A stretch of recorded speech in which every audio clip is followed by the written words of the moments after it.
Welcome everyone, and thank you for joining us on this important webinar.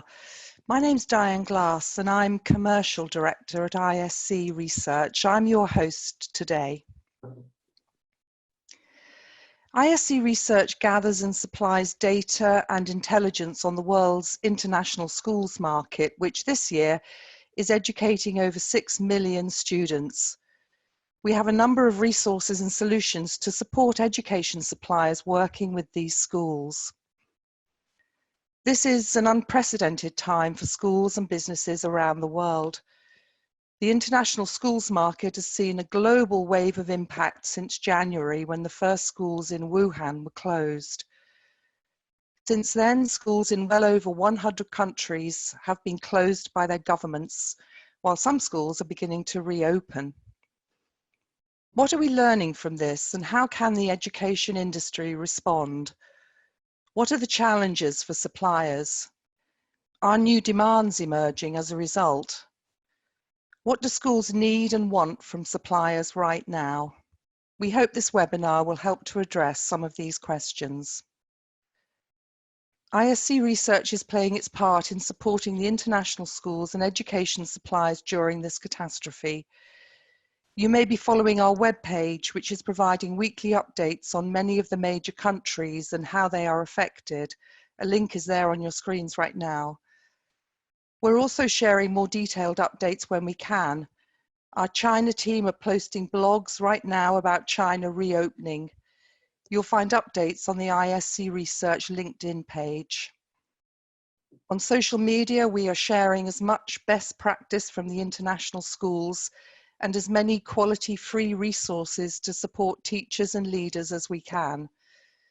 This means that more schools can benefit from the experience of others. And our field researchers, who are based around the world, are tracking changes, challenges, and listening to the schools to hear of their specific needs. We share as much as we can now, and we'll be providing much more intelligence as the situation progresses and recovers through our database platform, ISC Online.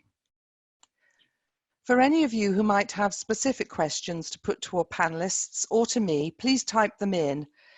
We may well not have time to answer them in this afternoon's session, but we will follow up on all of them individually, I promise. For now, let's move to the three experts joining me today, who are all directly connected with the international schools around the world. Welcome to Colin Bell. Colin is the Chief Executive Officer at COBIS, the Council of British International Schools. The association represents and supports British international schools in over 80 countries worldwide. Colin has taught in the UK, the Far East and Europe, and has led educational projects in the UK and internationally, working with, amongst others, the Department for Education, the Government Office for London, and eTeach. Welcome also to Kam Cohan. Kam is Chief Operating Officer at ECIS, the Educational Collaborative for International Schools, which supports international schools in 78 different countries with teacher and leadership development, recruitment, human resources, governance, risk, and global advisory. Kam is an educator and was a head of school, as well as having over 20 years of business experience. And finally, welcome to Georgie McIntyre. Georgie is Chief Learning Officer at ECIS. In that role, Georgie leads the services and professional development support for the organisation's member schools. She was also an educator and school head, as well as having 8 years of commercial business experience. Welcome to you all. To begin, Kam, I wonder if you could tell us, please, how ECIS member schools are affected and how are they responding to school closures at this time? Yeah, hi Diane. Well, we're seeing absolutely unprecedented time. We know globally 1.5 billion learners are affected in over 184 countries where there are school closures. ECIS member schools in over 78 countries, all the schools are closed. So all the schools are now providing remote learning to learners. So that's being a challenge in itself to them. Western Academy Beijing was one of our first schools to close, but they did report to us within 2 to 3 weeks, it became widely accepted as the norm and everybody was functioning quite well. Teachers are also being asked to create opportunities for students to connect live, so they're still having that interaction with their peers. As well as the closures of the buildings, they've had to consider security staff and all the other staff that works with them and how to lay them off and how to deal with all of that too. So enormous changes. Yeah, absolutely. Colin, how about COBIS member schools? Thank you, Diane, and good afternoon or good morning to all our colleagues who've tuned in for this very important webinar. In terms of the COBIS schools, Diane, as you probably know, we have close to 300 schools in our membership, plus about another 30 that are in the application stage. And similar to Kam, all our schools in our network are currently closed. Majority of which are offering an online learning provision at this moment. And also with that uncertainty of when they are due to open again. So clearly there's a lot of concern within the network. And I know in addition to COBIS, we are very much in touch with our colleagues from other high quality associations such as CIS, BSME, LAHC, FOBISIA, and you know, we're all in a similar situation here, and that's why it's been really important, and same with ECIS, that associations are also pulling together. And also, I forgot to mention as well, ASA, our colleagues out in the African international schools. You know, we're all pulling together, as are others further afield too. Thanks very much indeed, Colin. Georgie, I wonder if you could give us a couple of examples of the ways that schools are delivering learning right now. Yes, absolutely, Diane. There's a massive energy around the international schools community. Certainly, I think everyone's feeling that at the moment. And it's an incredibly difficult thing that everyone's trying to do as best as possible. The response to this crisis has been quite extraordinary, and as much for what it's been required from international schools as what it's enabling us to discover in the community. We've seen some wonderful examples of schools' best practice amid the crisis emerging, however. So, for example, at the International School of Luxembourg, a lower school French teacher has her students taking virtual field trips using videos for her classes. We've seen significant use of professional learning communities, and they've been very key. And this could be on sort of social media sites, for example, such as Facebook, and supporting sharing of international best practice. Practical subjects have also had their own challenges. So, for example, phys ed. We have an example of Lieke Berkhout from International School of Dusseldorf. She's actually been sharing out some fabulous ideas through the phys ed ECIS physical educational Facebook page. And actually we've witnessed lots of sort of learning and community out there. Also, I think COBIS and ECIS and many of the other associations have their own web page where we're inviting people to share great ideas and examples that can actually be sort of shared free resources across the organisations as well. Thanks, Georgie. That's brilliant. It's just great to hear of those new ideas and new initiatives. Colin, could I come back to you? Some COBIS member schools have been delivering a blended learning approach, which will have included online learning for a few years now. Do you think this has prepared these schools well for the unexpected demands that the coronavirus has created? Yes, I certainly think it stood them in good stead for this unprecedented time and unpredictable time as well. Certainly schools which have developed a really coherent digital strategy connected to all aspects of school life, obviously including investment into online learning, has really proved dividends for them. But what's lovely to see as well, as Kam suggested, you know, all of our associations are supporting schools at this difficult time. And it's wonderful to see how head teachers, leaders of learning, digital strategists within schools are happy to share that knowledge. with others. In particular, those schools that are less far advanced in terms of developing their online learning. Also, it's been a rapid transition for many schools. For example, with very short notice from regulators and government bodies as to the actual lockdown and close down of schools. So that's been particularly challenging for some schools. But again, bringing the best out of educators in terms of quickly utilising knowledge and skills and networks has been really apparent. And that type of partnering is also similar to here in the UK, where I'm currently based, because we've seen a great deal of partnership between state schools, independent schools, academy trusts, you name it. So that's really heartening to see. That's great to hear, thank you. Kam, for schools where online or virtual learning has been somewhat forced on them, as Colin was just mentioning, because of the extended school closures of coronavirus, what have been really the biggest challenges? Well, the biggest challenges for a lot of our schools has been upskilling teachers and the parents. Schools have had to train teachers very quickly for remote learning. One of our very close schools in London, International School of London, who's headed Richard Parker, who's a really exceptional and visionary leader. He's worked in Hong Kong before, so he decided weeks before the announcement to put a strategy in place. So he talked to his friends in Hong Kong and they decided to put the simplest strategy in place. So they've had everybody working on Microsoft Teams. And he said, because they also had time to review everything, they were also able to train their staff in safeguarding issues. Because in the past, when people have used cameras, they've inadvertently filmed something that potentially they shouldn't be, especially if they're, speaking to students. So they've had to cover that. Another part of their plan, which was really great, which I referred to earlier, about what do you do with your wider staff. So he's kept all the canteen staff on, they've kept the school open, and they're cooking food for homeless.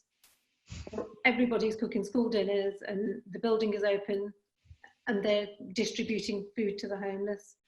We also have a member school in Rome. So they are a low to mid fee paying school, and they're only in their second year. So already parents aren't able to pay fees. Future admissions are a massive risk for them. The other thing, equity issues. Not all families have a spare laptop or a spare computer, especially when you've got a 7-year-old child or something. I know when they're teenagers and at senior school, they all have their own. So that's something that families have had to consider as well as the schools. When the children can only access the laptop maybe after parents have finished working, etc. A further consideration that the teachers have reported is the emotional challenge. When you have a class and you know what's going to happen in the year, it's been a really abrupt end to the school year for them, and that's been really difficult. However, teachers are lifelong learners and they're overcoming these challenges. And just like Colin said, everybody is really coming together as a community. So that's being very, very helpful to everyone, helping each other. Thanks very much indeed. So Georgie, if I could come to you again now, please. Can current partners, those education suppliers who have an established business relationship with a school, play an active and positive role right now in meeting school needs during shutdowns? And if so, how? Yes, absolutely, Diane. I think from our community of sort of commercial members, we've quickly realised that this isn't the time to necessarily overwhelm the school communities. The students and the teachers are having to adjust to a very, very different way of working. And coincidentally, that in the coming weeks, there are many more priorities beyond learning to consider for these communities, students and families. However, feedback from these schools is that teaching online requires a higher level of resilience with technology challenges to overcome. Virtual learning is very demanding on both the teachers, the students and the families, so that's requiring a slightly different restructure of the teaching day. Each individual student's got their own individual home dynamic to balance as well. And we need to continue to recognise that this situation is unprecedented alongside the move to remote learning. there's individual anxiety and actually general concerns about the coronavirus in general. Examples that have been shared with us with various schools are students using a variety of tech tools. So I'd urge people to look at different tools such as Firefly, Edmodo, Padlet, which is a virtual post-it note platform to share ideas and images, Flipgrid, which allows students to create and share short videos. And a lot of the schools are also using Microsoft Teams, which allows for real-time feedback, connecting students and allowing for check-ins. It's important to allow for that sort of flexibility for the entire community. The emphasis is on making sure that learning's happening whilst managing everyone's emotional and physical well-being. And that involves a lot of real-time support with both check-ins, both for students and the school's teaching community as well. Thanks very much indeed, Georgie. Colin, how about suppliers who may not have a current business partnership with a school, but who may have an expertise or a resource that a school might urgently need right now? I mean, what can they do? How can they reach out to schools with free resources, advice or solutions without appearing to be mercenary? Yes, thank you, Diane. That's a great question, and clearly one which we're all sensitive to at the moment.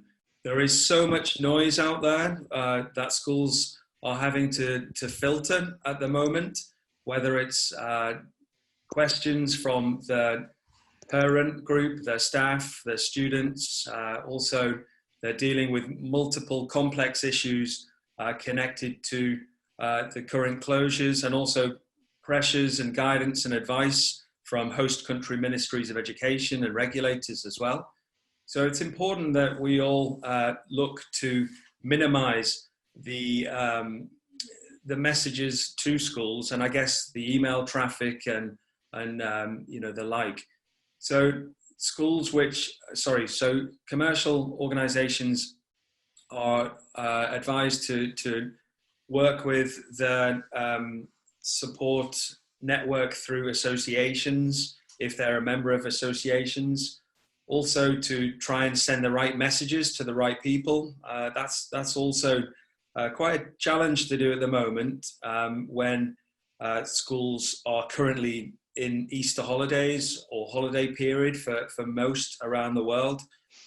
So I think it's also important that lessons are learned from the dangers, obviously, of spam marketing as well. But there are some excellent examples out there of how commercial organizations are offering free support. They're offering non-mercenary support. They're not trying to exploit the situation. And examples that our schools have shared with us are, for example, from companies called Century Tech, obviously Class Dojo, Information, Seesaw, Academy 21.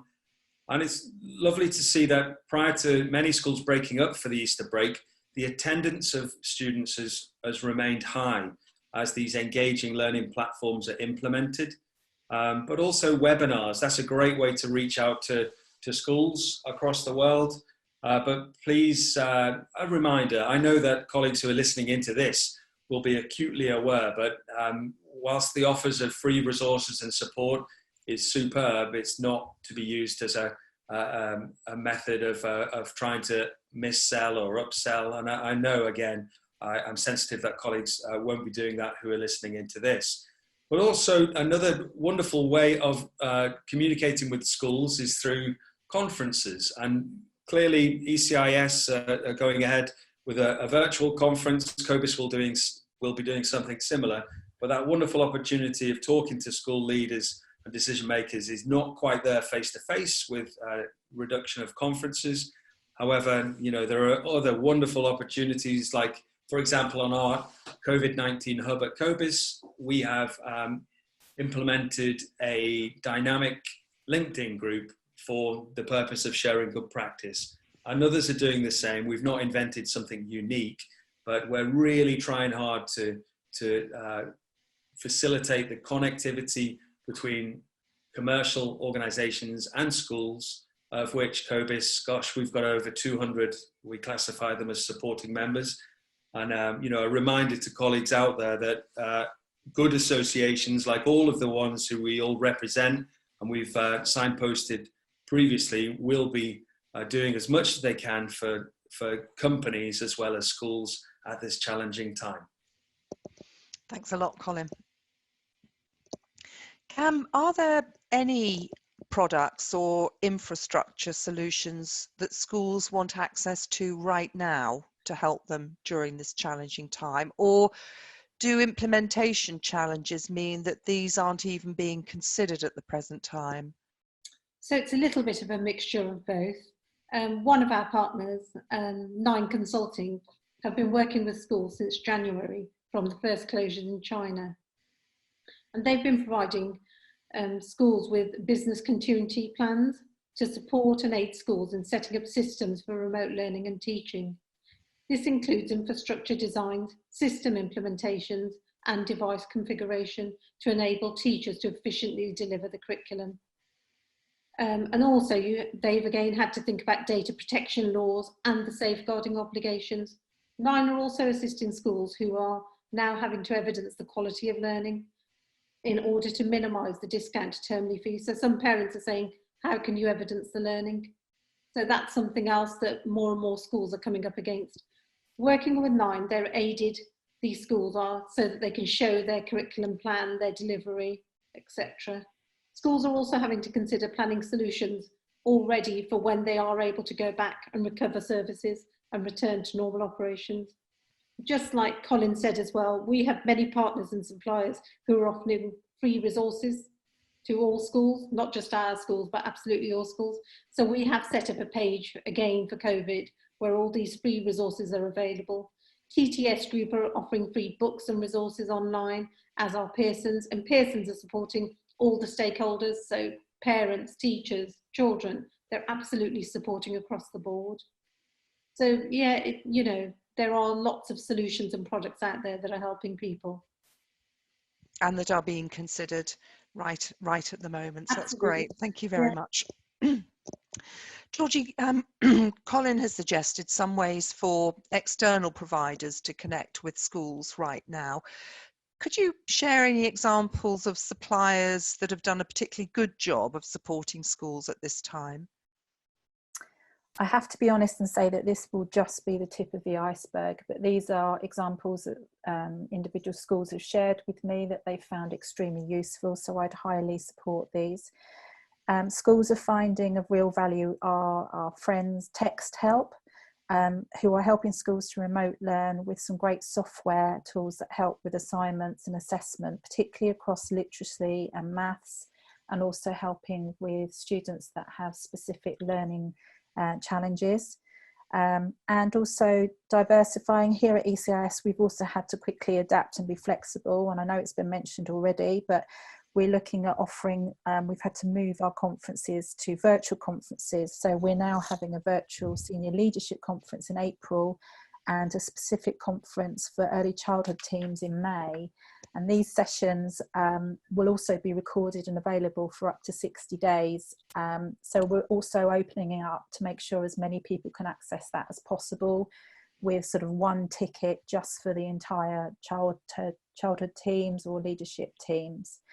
Other partners that we have alongside are Cambridge University Press and Cambridge International. As Kam mentioned, alongside Pearson, they're all offering free resources for the entire sort of community to support with homeschooling and teachers and lessons as well. And Collins are also offering ebooks free of charge to any school that's closed, regardless of whether they're existing Collins customers or as well. So they're just a few examples that we have, but as Kam mentioned, and I know that Colin has a similar section and COBIS, that we're sort of trying to promote and share out as many opportunities of free resources that are available for our communities at the moment. Fantastic, thanks very much. Colin, we've all seen and heard examples of what not to do as an education supplier right now. You talked about it a little bit earlier, but can you offer advice to companies about this in a bit more detail? Yeah, certainly. Thank you, Diane. Well, clearly, I don't want to focus on just the negatives, but because there are so many, as others have said, great practice happening at the moment, and really signs of innovation from companies. But I guess some of the things that we all need to be careful of, whether it's as a representative from an association or a commercial organization, is the dangers of over-promising and under-delivering.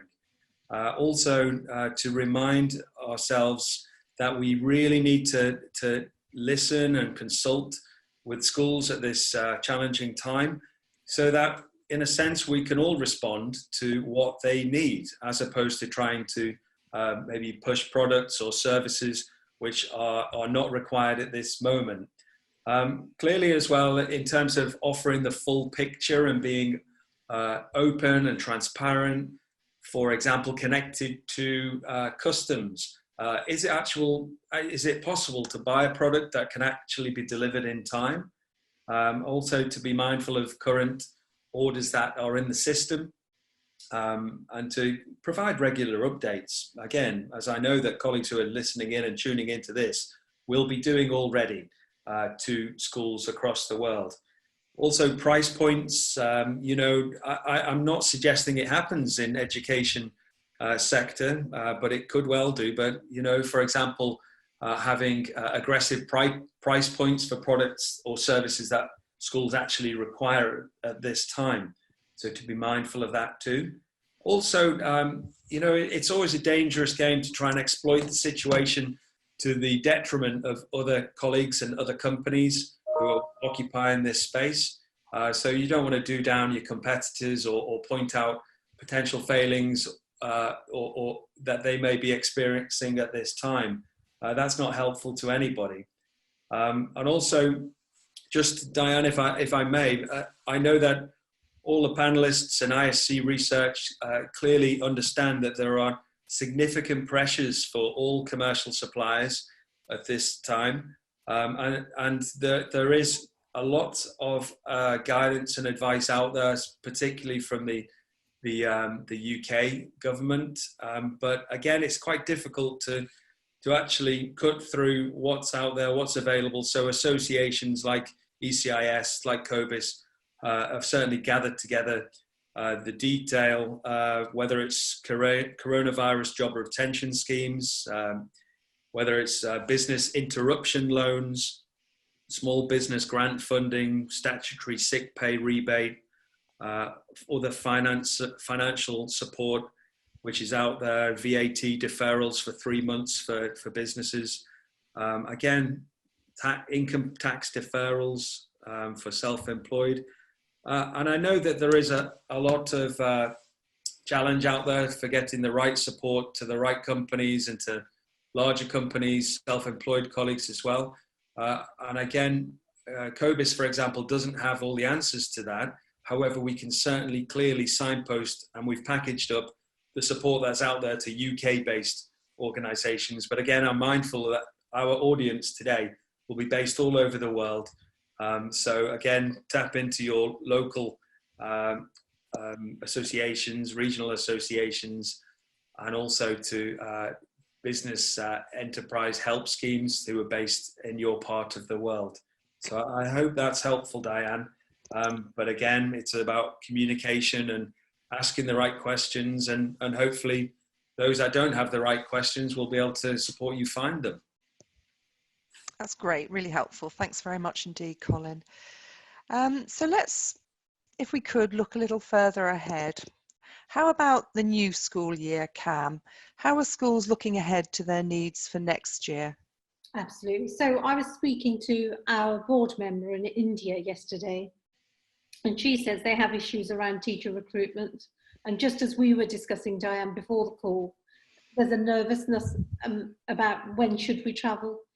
You know, everyone's going to be a little bit nervous about traveling. So they're having issues around teacher recruitment because teachers are a bit nervous about relocating. Before, where it may not be considered, but now they're thinking, well, if I do get ill, will I be looked after properly in that country?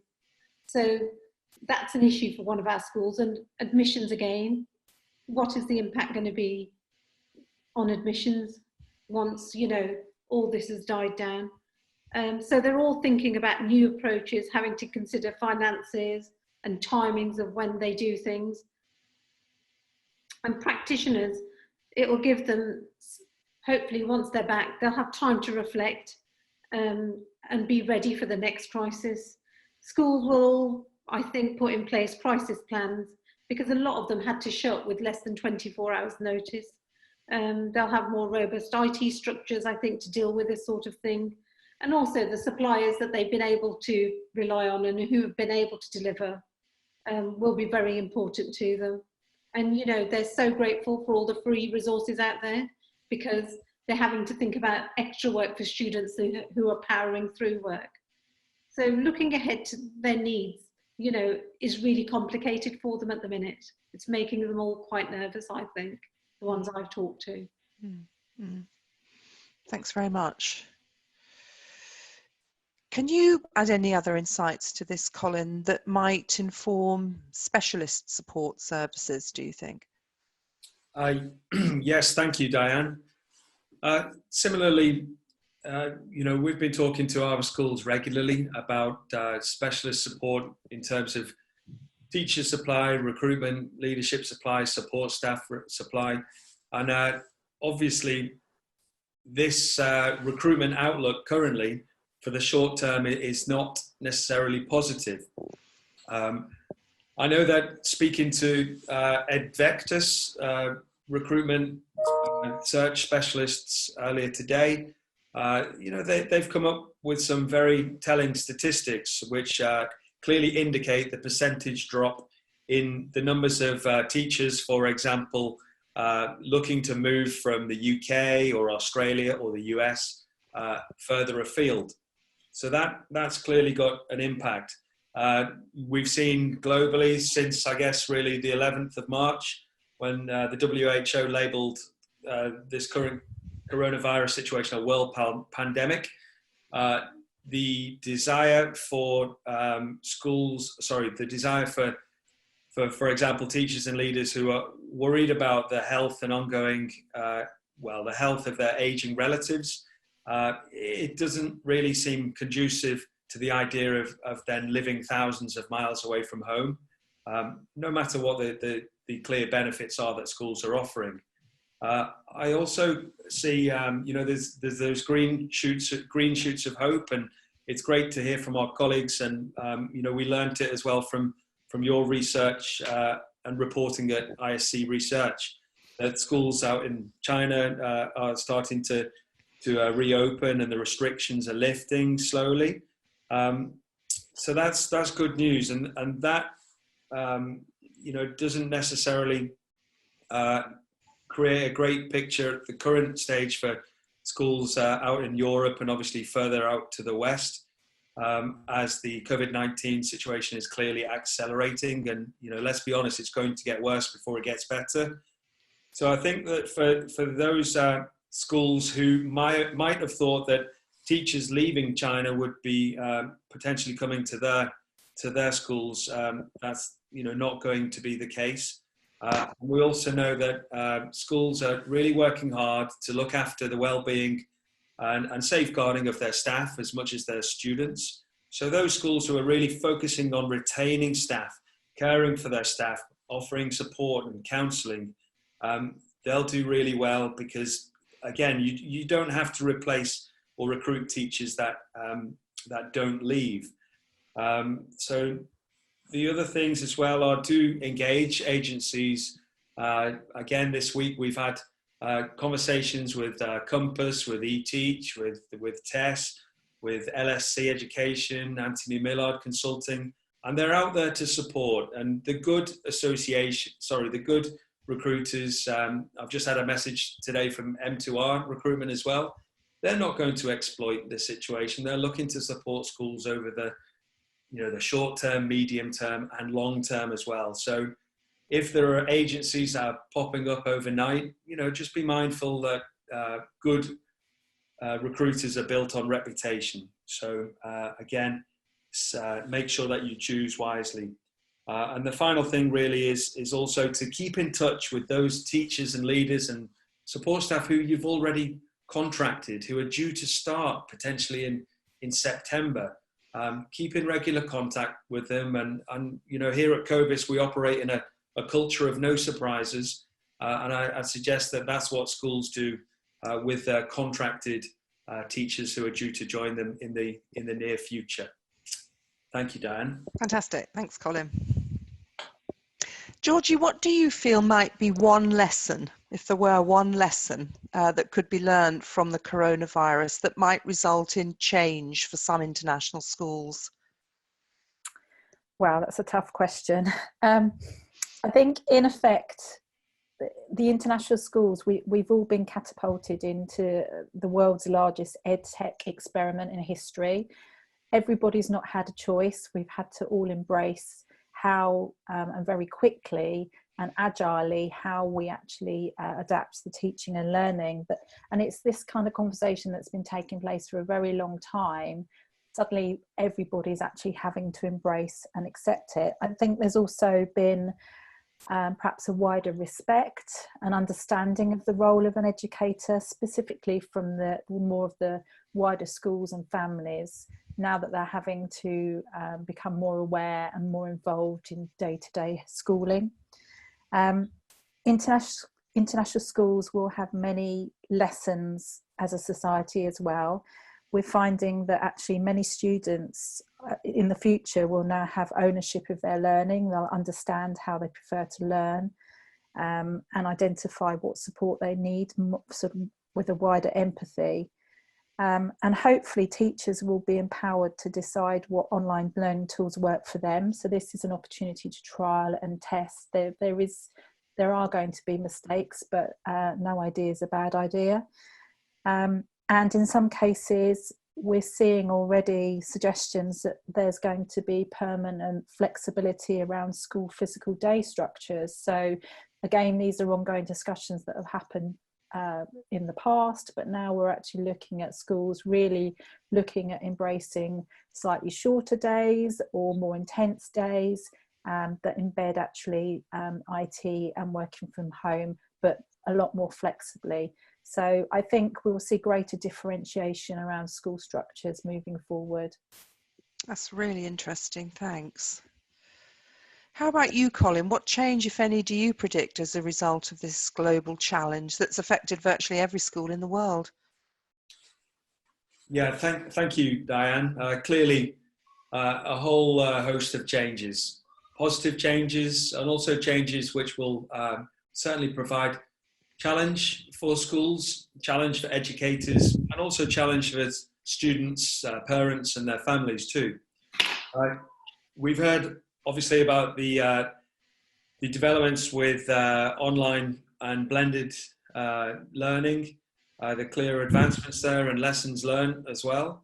But I guess in terms of international schools, we may well see perhaps different models of professional development for teachers, support staff, leaders, with less travel involved potentially. Also in terms of events, there may well be a reduction next academic year for travel to participate in student events and the like. And again, that just could well be in response to travel restrictions that still may be in place, and also the availability of money for parents and schools to engage in this type of travel, which can be expensive. I suppose as well the online learning, for example, a number of the teachers, say from schools out in China, Hong Kong, they may have returned to the UK or to Australia or to the States a few months ago, and they may well be delivering or will be delivering excellent lessons online. So some expert teachers in the future may well not be in place, the same location or based at the school to deliver those lessons. Also, I think parents' expectations. We've had lots of feedback from parents at COBIS, and I know other associations will have done as well. And they've really come to realise the amount of commitment and hard work it is in terms of working with children and young people at different ages, whether they're teenagers, early years. So I think that there's certainly more appreciation of what our teachers and leaders are engaged in. Enrollment of students, the mobility of expat employers and expat employment may well be a different landscape in the future. And therefore schools may well have less expats, but they could be, again, potentially diversifying into more host country nationals. Examinations, clearly there's been a lot of decisions which have had to be made quickly in terms of how exams are assessed for this current academic year, with no end of course examinations. So I'm sure that there'll be changes long term as how students are assessed, and also the impact on university entrances. We may well also see potentially less international students, mobility-wise, going to overseas universities from their host country. And also, you know, we may be asking different questions. What do we really want from our teachers? What do we really want from our leaders? What does excellent school governance look like in terms of being agile and supporting in times of crisis? But I think ultimately, Diane, just to conclude really, the morale of schools has been phenomenal. I'm sure we'd all agree with that. So let's hope that there will be greater global recognition of teachers, support staff, those school meal supervisors, grounds staff, everyone who's involved with the education of children and young people. And also let's hope that there's that greater recognition for health professionals globally too. And ultimately, we'd love to see the teaching profession perceived as even more attractive. And let's hope that longer term, positively, we'll recruit and retain higher quality educators for children across all age groups and across all abilities too. Okay, thanks very much indeed. I'm conscious that we don't have too many minutes left to go to the end of the webinar. So final question, Kam, what's your prediction for a future change that will come about in the international schools because of this challenge? I'd love to hear that from you. So I wholeheartedly agree with everything Colin's been saying. It's absolutely our view too about what's going to change and how things will be valued differently. In the future, every practitioner who has had to embrace this challenge will have better use of technology, and we hope that helps schools increasingly adapt and be more resilient and flexible in the future. And hopefully it'll develop real resilience in the young people, in the young generation, as this coronavirus has affected everybody, including prime ministers and princes. So nobody's immune. And I wholeheartedly agree with what Colin is saying about, you know, the more value on teaching, on our healthcare workers, all those people. So thank you very much for this opportunity. That's great, thank you. For those of you on this webinar who ISC Research already works with, do get in touch with our customer service team if you've any questions.